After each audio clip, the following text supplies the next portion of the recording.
All right, Mr. Reed, it's Saturday morning. You're wide awake. Snow is falling outside. You gotta have some pretty cool plans for the day, right? Yeah. Gonna make some more study guide videos. Well, we're almost through them. Number 71. An object is launched up into the air with an initial velocity of 50 meters per second from an initial height of 200 meters. It should say meters. If yours says feet, that is a typo. So we need to use the projectile motion model, which is a quadratic model. So the height function h of t will equal, since we are talking about meters as our unit, negative 4.9 t squared plus our initial velocity of v naught times time plus our initial height, which was 200 meters.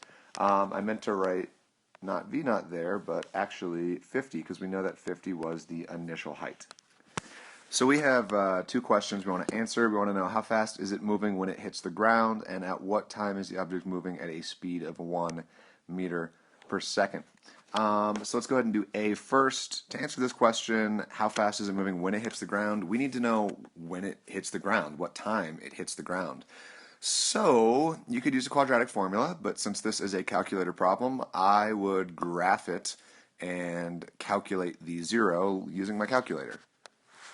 So enter this equation into y1. You can't enter t's, you got to enter x's, but enter the equation, and then we need to adjust our window. X min, x max, maybe x min I'll put at 0, and x max I'll leave it 10 for now and see what happens. Y min I'm going to leave it negative 10. Y max I'm going to put that up to like 300 because I know it's starting at a height of 200. So let's go ahead and enter that and see what happens.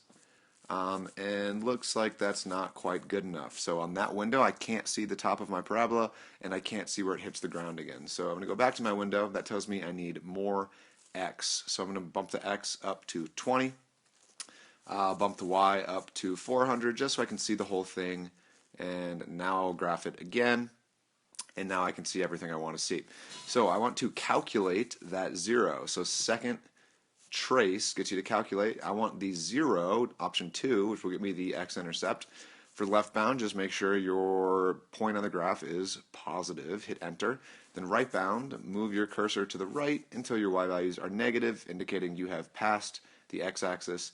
Then hit enter, and enter for guess, and it will tell you that it's about 13.278 seconds. But I do not want you to round that value. I want you to store it as a variable. So without moving your cursor, hit the clear button twice, or hit the second quit to go to your home screen, then hit the X variable, then hit the store button, which is right above the on button, and then hit alpha math to store that value to the variable A.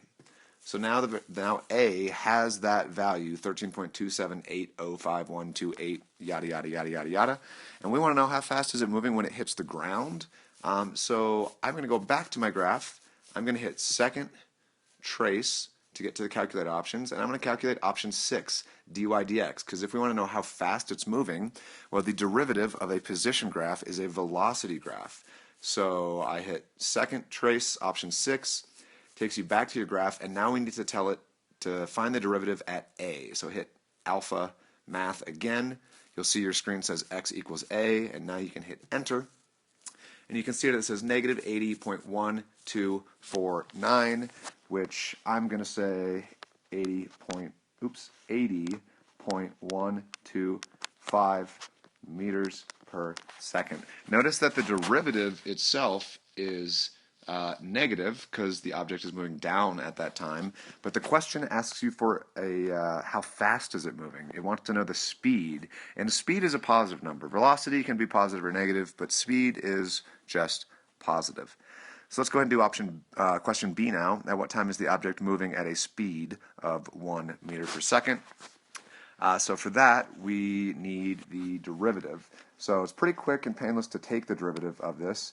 So take the derivative to get the velocity function, v of t, equals negative 9.8 t plus 50, just using the power rule. And we want to know when is the object moving at a speed of 1 meter per second. So when is the velocity equal to 1 meter per second? So 1 equals negative 9.8 t plus 50, and then subtract 50, so get negative 49 equals negative 9.8t. So then divide by negative 9.8t, so negative 49 divided by negative 9.8 equals t, and just type that into your calculator. And when you do that, you get that t equals 5 seconds. So at 5 seconds, the object is moving with a speed of 1 meter per second. But if you actually critique the question says at what time is the object moving at a speed of 1 meter per second. It doesn't ask when the object's velocity is 1 meter per second. So if we want a speed of 1 meters per second, that means that negative 1 meters per second as a velocity could also work. So you could also do negative 51 divided by negative 9.8 to get 5.204 seconds.